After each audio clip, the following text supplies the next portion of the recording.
Welcome. I am Nadia Colburn, and I am here today with Harrison Blum to have a conversation about creativity, mindfulness, social justice, the body, and more. So I am the founder of Align Your Story, which offers coaching and teaching for mindful embodied writing. And I'm also interested in personal and social transformation. And Harrison Blum is the Director of Religious and Spiritual Life and Campus Chaplain at Emerson College. He is a community Dharma leader in Insight Meditation tradition, a graduate of Harvard Divinity School, and the author and editor of Dancing with Dharma, Essays on Movement and Dance in Western Buddhism. And he is a producer and facilitator of conscious dance events. So thank you for being here with me, Harrison. Delighted, Nadia. And let's start talking about mindfulness and movement and creativity, because so often mindfulness is seen as a time when we're supposed to come into a place of stillness and come out of doing into just a kind of pure being. Mm-hmm. And sometimes I think people have a misperception that when we're in that state, we can't be creative. Mm-hmm. And obviously, you show that that's not the case. Absolutely. And I think, even to use some of your language, that state of pure being can be such a beautiful place from which to express, to create. One of my big takeaways, perhaps a year and a half ago now, when the Barry Center for Buddhist Studies held its first Dharma and Arts Symposium, was that so many of us there were coming to this point of feeling and sharing that it's only half of the Dharma, it's only half of mindfulness, awareness, to have insight, to have wisdom, that there's this whole other calling to live our lives in an expressive way that shows or lives from an understanding of that stillness or that insight, that clarity. So the arts are such a wonderful way to do that. Right. I really created a little bit of a straw man to knock down, right? Yeah. Because ideally, everything that we do is from a mindful place. We go to the cushion to practice, right? But that's only practicing and training the mind so that we can then go about our lives from that place of constant mindfulness, right, and constant doing and being to that space of creativity that we take with us all the time. Yeah, I agree, and it makes me think of a word that I sometimes like to replace or include for mindfulness is being realistic. So being mindful. When we see a cover of Time magazine with a blonde-haired woman smiling with the sun shining on her face, we might think that mindful means happy or mindful means peaceful. Certainly it can mean less stress, but not with the primary goal of fighting or confronting stress. It's, of course, more of a happy byproduct of being where we are, as we are, with less resistance. So we can be a mindful dancer or a mindful writer or a mindful painter and be stressed or be concerned or be distracted, but can we be still feeling our feet on the ground and feeling that we are breathing and maybe not fighting against what is happening? Yeah. And there's this also almost co-option of the mindful movement in mass media. I think it's a question that a lot of mindful leaders are really having a lot of discernment around. How much do we want to go into places like Google? Mm-hmm. Or sometimes I remember Thich Nhat Hanh was talking about being invited by the military, the US military. Does he go in and give the Dharma talks there? What is mindfulness being used for? Is it just being so that you can be happy and you have, as you said, it's not coincidental, the blonde, right, woman with the perfect features on Time magazine, there's certain images of what that happiness looks like, right? That how can we use this movement to be engaged with what's really happening? And sometimes what's really happening is actually distressing. That's right. Right? I wonder if there's a corollary between a movement in modeling to not just have, you know, the thinnest or the kind of stereotypically desired features on magazines, but people with realistic bodies, with different bodies. So can we have a person on Time magazine who is less attractive or less young or less happy? Right. And yeah, to your point about going in to do corporate trainings, there are companies out there on their websites speaking about the thousands of dollars per employee that companies can save if their employees are more mindful. And some of these companies are charging up to $400 an hour to come in and teach these mindfulness teachings. So definitely, I think that gives me pause, other people pause. But then I was just rereading a story where John Kabat-Zinn, who created mindfulness-based stress reduction, talks about going into such a corporate setting. And afterwards, as a result of tuning in, several of these people left their corporate jobs. So I think there is the potential to transform lives and not just make more efficient workers. Right. And even within a corporate job, how can individuals within those corporations live more consciously and be more mindful? Can we have more conscious companies, right? Which is a whole movement in and of itself, to have conscious businesses. Right, right. Which also brings me to something else that you've been doing a lot of, which is bringing mindfulness to different communities. So that intersection of mindfulness and creativity is also an intersection of mindfulness and social justice work, right? That we're not just on the mat, but we're really bringing it to other people, walking the walk in our lives. And you've done a lot of really interesting work teaching in less traditional places where mindfulness is, why don't you tell a little bit about where some of the different places you've taught mindfulness and brought mindfulness? Thanks so much. So there's some great companies out there that offer mindfulness to people with less resources, often focusing on people of color. Baltimore, the Lineage Project. New York, or rather that's Holistic Life Foundation. New York has the Lineage Project, and Fleet Mall doing wonderful things with a prison mindfulness work. And so those are wonderful, but those are companies, I assume, with a lot of grant writing efforts, with staffing needs. A gap that I see is that there are many, many qualified mindfulness teachers, Buddhist teachers, who maybe could, for 1 month a year, offer a series in partnership with a local community center serving low-income people, serving people of color. So that's the nature of a model I created called the Mindfulness Allies Project. And it was great. I did it for 2 summers. More than half the people attending were people of color. Most of the people were earning, if you can believe this, less than $15,000 a year per their self-reported income. And the benefit was great. People able to follow through and attend doctor visits, improved relationship to chronic pain, to relatives, friends. So my hope is that that there can be more partnership between people already teaching mindfulness and those who could benefit from it. And key aspects of that model is that the classes are free, childcare is provided for free, dinners are provided for free. So I was told by single mothers they wanted to learn to meditate for years, but could not get out of the childcare and the dinner responsibility. Right. Yeah, that's so important to really provide the services that the communities need. And Right. I'm interested in that because I think there is sometimes a perception that mindfulness is for those people who look like the woman that the straw woman on the cover of Time magazine. Right.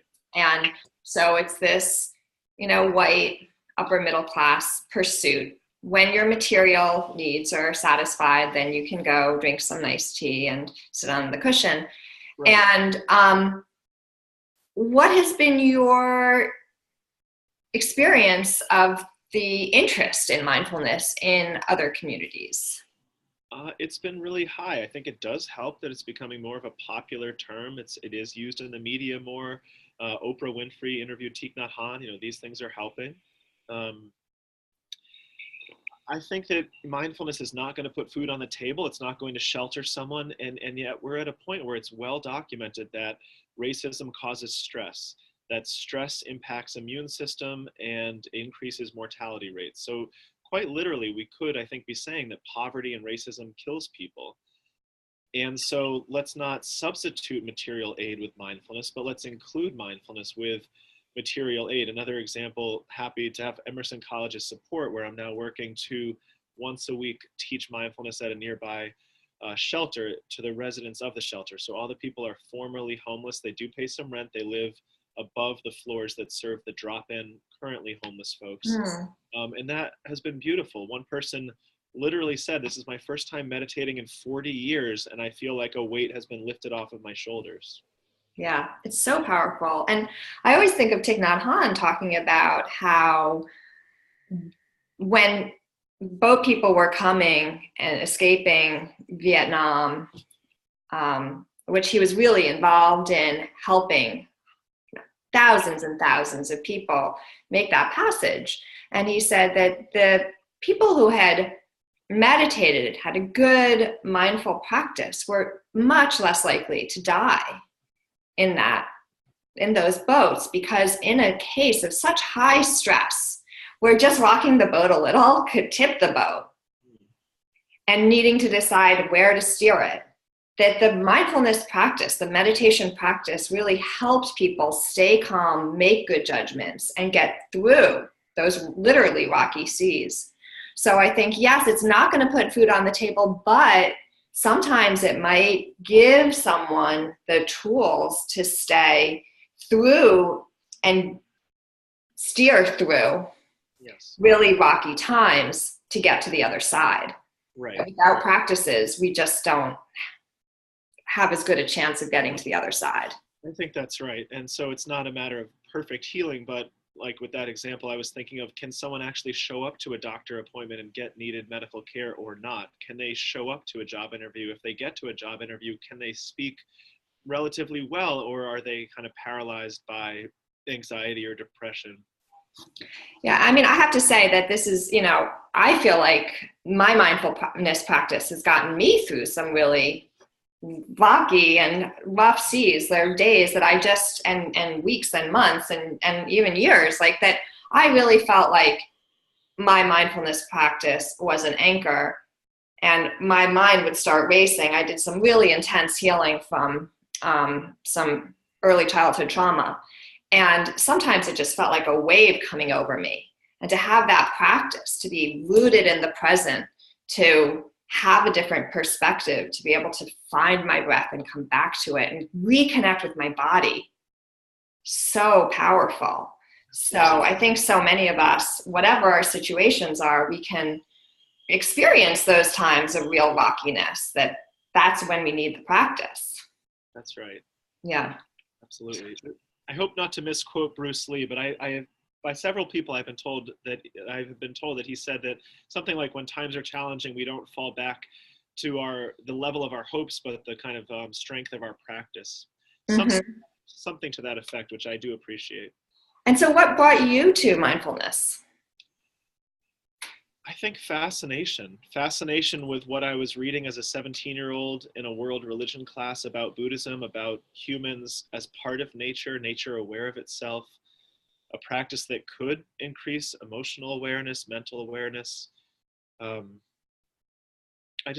think I'm a big fan of wonder, and I do think that amidst the real possibility for mindfulness to make people less stressed, to make me less strung out, that it also can increase wonder and simple gratitude. So that's equally why I'm interested. And where did you grow up? I grew up in Boston, and somehow I've spent almost my entire life here. That wasn't my plan from the beginning. I was a 20-something hippie with dreadlocks wanting to move to San Francisco, but the job didn't pan out, and I have been very happy to have many chapters of my life now in Boston. Yeah, it's a good place, and there are lots of, it's nice to have a home base, right? To really be rooted someplace. It really does mean something, I feel, to both have a childhood, an adolescent, and at this point I would say a few adult chapters in the same city, especially as I go back and read about like busing in Boston, different racial histories, political histories, to have that sense that my own life has largely been here too. I would say it feels grounding, even though I have to also say I guess I will use the word ashamed of of some of the Boston Globe findings, that Boston is the most white city in the country, perceived by African Americans to be the least welcoming city. I mean, these are realities that need to be faced and changed. Yeah, absolutely. And as working at Emerson, what's your experience there with that community? It's beautiful. I asked a student recently if he felt that whether being a student was like living in the movie Fame,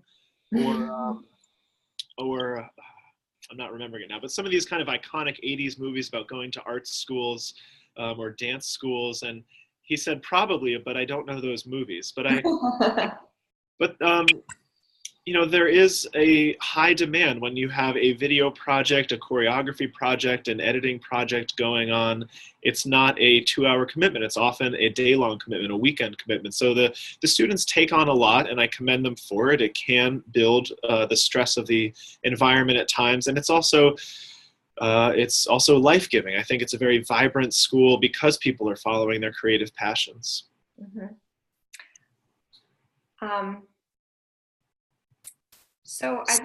And what's the racial climate there? Since you were talking about race in Boston, I just want to go back to that before we jump. Yeah, huge question. Good question. We are among other Boston schools, and I commend the Boston Globe for the series they're doing this week on race and racism in Boston. They're reporting that a handful of Boston schools, many of them, have had no increase in African American matriculations for the past many decades. So that's a phenomenon that's happening, unfortunately, more in this city than I think anyone that I would like to see. We have also, I would say, increased our international student population, which is also paralleled by other schools. And there has been a petition by students of color at Emerson to make some changes, to create a position that would look at the curriculum and make sure it's inclusive, diverse, certain scholarships for domestic students of color, transparency about growth in certain areas, orientation focusing on diversity and inclusion. Some of these pieces were actually well in place before the petition. They just hadn't yet been rolled out or advertised. Since the petition, other good actions have happened. So I feel happy and proud and confident in the work that's being done at Emerson, and it is work that is ongoing, and it's not done yet. Yeah, I mean, I think part of that, again, just to come back to this idea of mindfulness being something that you practice on the mat so that you can be awake to the world around you. And it's easy, even for me in Cambridge, to think, oh, you know, my kids go to Cambridge Rindge and Latin, it's pretty diverse, but I'm not there. And I know Rindge and Latin is also thinking a lot about how to deal with segregation within the school. But how do we go from our mat to then taking that insight and that awareness out to the world and saying, okay, so we have more tools perhaps. How can we use them to be of service? Right. And how can we reach out to others and make a difference? That's right. And I think it is a situation where more training is needed. That's one of the tenets of the MAP model, Mindfulness Allies Project model, that beyond training in mindfulness, we need to be trained in feminism, anti-racist awareness, class awareness, a host of other things. So we can be very in tune and sensitive, but as a white person, we often have blind spots where we need that education. We need allies. I held a group recently co-facilitated with a white professor called Being White. It was a space for white identifying students to gather and share that ally work to educate each other. You know, there are drawbacks to that approach, but one real benefit was that there were several instances of white students saying to each other, oh, that's really helpful. That question is really helpful. Ways of decentering ourselves as allies, supporting people of color. So certainly I think mindfulness is great. Maybe mindfulness helps us show up and listen. And then there are these great tools we need to help us know where to look and how to look. Right. And as important it is to be aware of different groups of people, also to use the teachings, for me at least, to use the teachings of mindfulness, of interbeing, so that we don't get stuck in the categories, because Right. the categories from the beginning are humanly made categories, right? Race is not like, it's not like a scientific thing, right? And we know that we all are. Right. We're all related. So how do we come out of these rigid ways of seeing and say and at the same time recognize the unique struggles of some groups of people? Exactly. So, I mean, a simple way I think to encapsulate what you're saying, which is so important, is and others say it too, is that race is not real, but racism is real. The impact of race is real. I was very heartened to hear our director of intercultural student affairs here, Tamia Jordan, recently said that she really wants the cultural groups to be known not just as gathering to fight oppression, but gathering for joy, for fun, for casual hangouts, right? Can someone's identity not just be seen as a form, as leading to oppression, even though that can be the case, but like you're saying, not all of them, not the only thing happening. Right. I love that gathering for joy and that cultivation of joy, which brings me back to, the dance that you do, and re-inhabiting our bodies.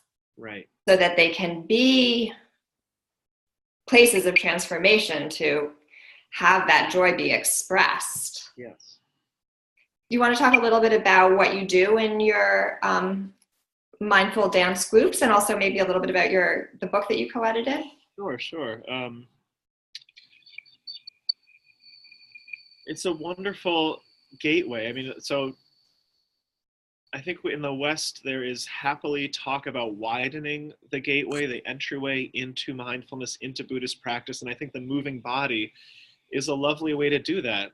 We can move, we can dance, we can stretch regardless of our religious or spiritual inclinations.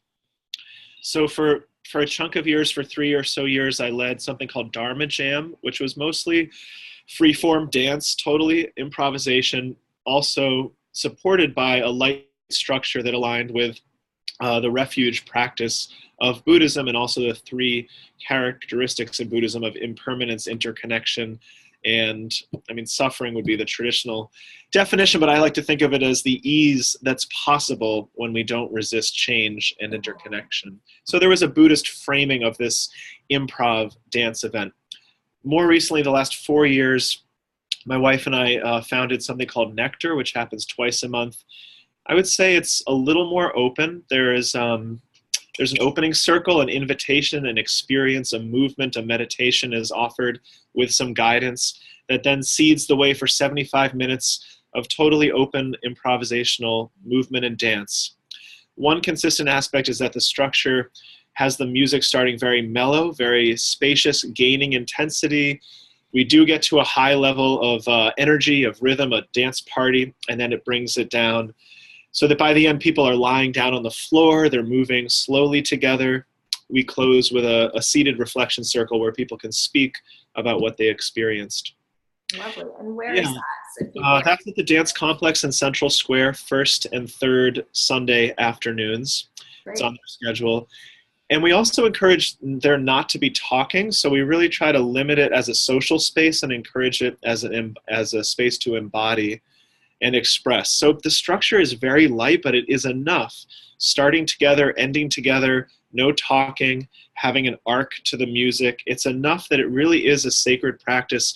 People regularly speak not only of the joy in the movement, but the healing of the space. Yeah, to have that opportunity to really listen to the body and move the body and be embodied in whatever way you feel moved, literally, to be. Is really powerful. It is, yeah. We encourage people to pay more attention to what it feels like than what it looks like. Right. That's a radical shift right there. Right.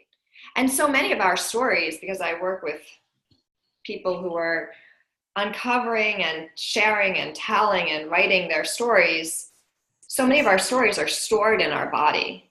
And sometimes our body knows things that our mind doesn't even know.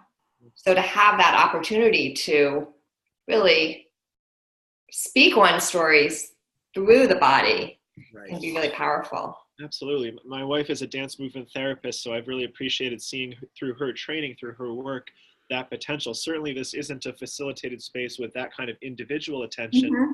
and yet it is a space where people can look strange, to just put it simply. They can lie on the floor during dance music. They can move quickly during slow music. They can move spasmodically or rhythmically. It doesn't have to make sense or be beautiful. And so, like you're saying, everything that's stored in the body, without understanding even, can be released, expressed, moved through, moved with. Right. And a chance to engage with that judgment mind. Like, whoa, I grew up and trained in ballet in New York City. So there was a lot of that judgment mind around the body, how you're held, what you look like, right? And so sometimes these are opportunities to really work with that own judgment. Yeah. Right. It's not uncommon for me to hear from a classically trained dancer that they often have a harder time with improv dance than someone who has no training at all. Mm-hmm.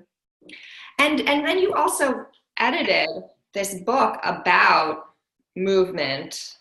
And that's an interesting process too, to write about and help others write about this experience of being in the body. Because you say in these nectar classes, it's quiet. You're not using language. You're just using, or you're not using verbal language. Right. And how do you make that translation? This is interesting also for many of the people I work with and for myself too. How do we put into language the experiences of our bodies? Right. It is a beautiful challenge. I love writing, reading, editing, so I'm a fan of the written word, and I also am aware of its limitations when we're trying to put an embodied experience onto that page. Um, One thing I found, I mean, so lots of ways to answer your question. One thing that struck me was that some of the more established elder Buddhist teachers who also have a dynamic movement practice had a really tough time getting that onto the page. I won't name names, but some of the people that I regard as teachers, as mentors, gave me chapters that I had to just totally rearrange, create new sections, cross things out, say what was missing. So as you well know, it's not just automatic that what makes sense and experience translates smoothly to the written word. Right. That's also good to remember, right? That you can have so much experience, so much knowledge, so much insight. And sometimes it takes time and help to get it on the page. That's not always an easy translation process. Right. And as I said, we could probably all use this reminder. As I said to a student at Emerson recently who received a paperback with a lot of edits, I tried to instill the point that that's actually a sign of respecting you as a skilled writer. That's bringing you in. It's not calling you out, it's calling you in. Right. So I think through this experience of editing and giving people tons of feedback in my own submissions, receiving lots of suggestions, I crave it now. Yes, give me 50 things I need to change. That's 50 ways I can improve the strength of this paper. And that's practice, right? That is, everything is a practice, that we're always evolving, we're always growing, we're always getting new tools. It's not like, you know what, I meditated for 3 years or for 30 years and I'm done. I've got it all figured out. I don't have to do it anymore. My practice time is done and now I'm just enlightened. Right. Like we're always, and there's always a new project and we need to learn the new skills for the new project. It's like having a kid. Like you think, oh, finally figured out the turtle twos, and then they turn 3. I believe that. I will say one thing that I was kind of stumbled along by accident is that so there's 27 contributors. I'm one of them. There's 26 others from 6 different countries. And of those 27 people, 9 of us founded a distinct or new Buddhist organization or center or tradition in some certain ways. So, that's less than half, but I still think that 1/3 is a significant number. And I take that to mean that there's an overlap between Western Buddhists who are innovating with movement and dance in their practice and also showing leadership, bringing the Dharma, bringing Western Buddhism into new needed directions. So I think that speaks well of the leadership shown by Buddhist dancers, by dancing Buddhists. Yeah, and the potential, the power of connecting with the body, Mm-hmm. how that leads to new forms and the need for new forms, and the leadership almost rises through that connection with the body, maybe. I don't know. But yeah, I like that. Absolutely. Yes. but it also shows that everything is evolving, right? That our spiritual practices come from ancient traditions and are always still evolving. Right. That we're always adapting and changing. Right. And as it's been said by some Buddhist studies scholars, the ancient traditions that we adapt from, at some point, many of them were adaptations from other traditions. So yes, let's be careful about cultural appropriation, about how radically we are transforming, or especially if we're borrowing or trying to replicate traditions from other times, other cultures. You know, I have to be careful saying this as a white straight man, but I do think that there is room, that it's okay to adapt Buddhism in the West, to bring in dance, to drop certain forms of ritual, not to say this is Tibetan Buddhism, but to say this maybe is American Buddhism, or this is Western Buddhism, or this is secular mindfulness. As long as there's benefit being offered and sensitivity to where it's coming from, I think those are good parameters. And certainly as a woman, right? I mean, for women to participate in so many forms, spiritual forms or art forms, there needed to be some real shifts. There needed to be real, changes of vision, and leaders coming forward and saying, we also are at this table, which is in a way what we've been talking about this whole time. It's yes, and, right? Bringing in different communities, bringing in different practices, bringing in the body, right? Yes. Making it inclusive in so many ways and open to change and open to new leadership, and coming to one's own authority and saying, I want to make a difference. Absolutely. I'm thinking of the orange on the Seder plate as a symbolic act to speak up for the place of women in Judaism, for their right, their place to have a voice, to show leadership. Right. So how can we bring in symbols, actions, practices, modalities that are more inclusive? Absolutely. Yeah. Yeah.